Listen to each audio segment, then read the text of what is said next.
যাদবপুরের ঘটনাবলীর পরিপ্রেক্ষিতে নাকি যাদবপুর থানা শেষমেশ সৃজন ভট্টাচার্যকে ডাকছে। সৃজন যাদবপুরের প্রাক্তন ছাত্র ফেডারেশনের গোটা দেশের সর্বভারতীয় যুগ্ম সম্পাদক, সবাই চেনে। ডেকেছে, যাবে, একবার 10 বার যাবে, কিন্তু তার আগে এই প্রশ্নের উত্তর তো পুলিশকে দিতে হবে। ভিডিও পেয়েছে, সেটার ভিত্তিতে প্রশ্ন করেছে বলে সৃজনকে ডাকা হলো পুলিশে। বেশ করেছে, ডেকেছে, আবার 10 বার ডাকুক, আরো 20 বার যাবে, কিচ্ছু এসে জানা। কিন্তু যার গাড়ির তলায় চাপা পড়লো তাকে কি ডেকেছে পুলিশ? যে গাড়ি চালাচ্ছিল তাকে কি ডেকেছে পুলিশ?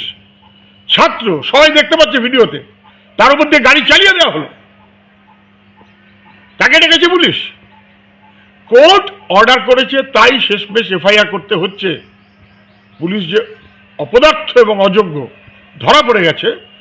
সৃজনকে ধরার পর, ডাকার পর, ইত্যাদি ইত্যাদি করার পর উত্তর যখন দেবে সৃজন, তখন প্রথমেই প্রশ্নের উত্তর দিতে হবে যে কেন এখনো পর্যন্ত অপরাধীদের চিহ্নিত করতে পারলো না, ধরতে পারলো না, ব্যবস্থা নিতে পারলো না।